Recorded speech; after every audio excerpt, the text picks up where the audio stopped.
there was at one point that you also mentioned in the talk, and briefly you said something about rejection. And you had an experience that you were brave enough to share it on YouTube. And I love that video. And I want you to go back in memory and talk about that experience, what led to the rejection. And what is really important is we all have experiences with rejection, but each of us reacts very differently. And I want you to talk about that.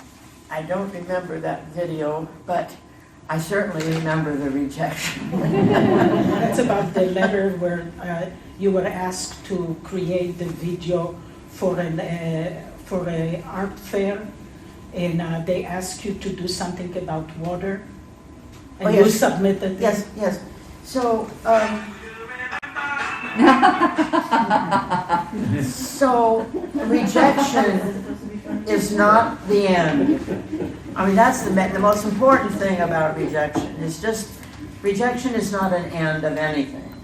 It just means they don't want it. That's their problem. You love it. And so I've had lots of rejections. I entered lots of calls for entry. And most of these pieces, a lot of these pieces have been rejected by museums, galleries. And I had enough rejections a couple of years ago that I asked the gallery in Berkeley, Hello Stitch Gallery, would they be interested in me having a show of my rejected quilts?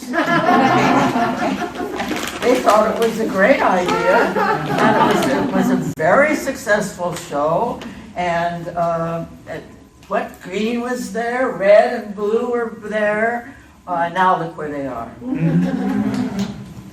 They were rejected, meant nothing. Yeah, there is no good explanation why.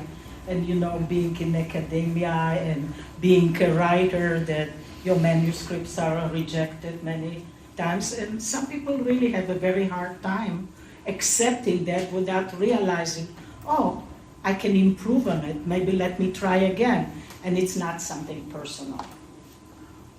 Or you could write it, you could not even feel you had to improve it, that it needed any improvement at all, but you had this idea to do this other book, or, you know, I mean, it could really, you don't have to get stuck with it. And that's exactly the advice that I wanted to hear from you.